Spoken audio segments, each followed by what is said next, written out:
যখন মাকলুব আল হালের মধ্যে চলে আসতেন তখন কাতেব সাহেবরা লেখার জন্য তৈরি হয়ে যেতেন, হাফেজ সাহেবরা মুখস্থ করার জন্য তৈরি হয়ে যেতেন।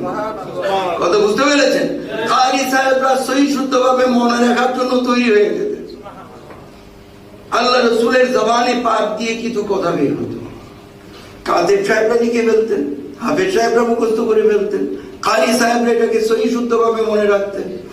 যখন মাকলুব আল হাল থেকে আল্লাহ রসুল সুলুকিয়াতে আসতেন তখন সাহাবাদের বলতেন যে যদিও তোমরা চোখে দেখেছো, কানে শুনেছো, এই কথাগুলো আমার জবান দিয়ে বের হয়েছে, কিন্তু তোমাদের বিশ্বাস করতে হবে এগুলো কালামে মুহাম্মদ রাসূলুল্লাহ না, এগুলো হচ্ছে কালামুল্লাহ।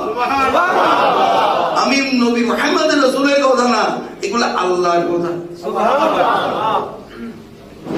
কথা বুঝতে পেরেছেন?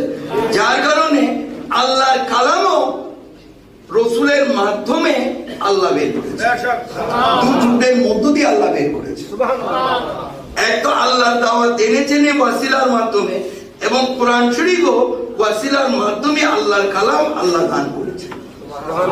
এটা অস্বীকার করার কোনো সুযোগ আর অস্বীকার করলে ঈমান থাকবে। কথা বুঝতে পেরেছেন?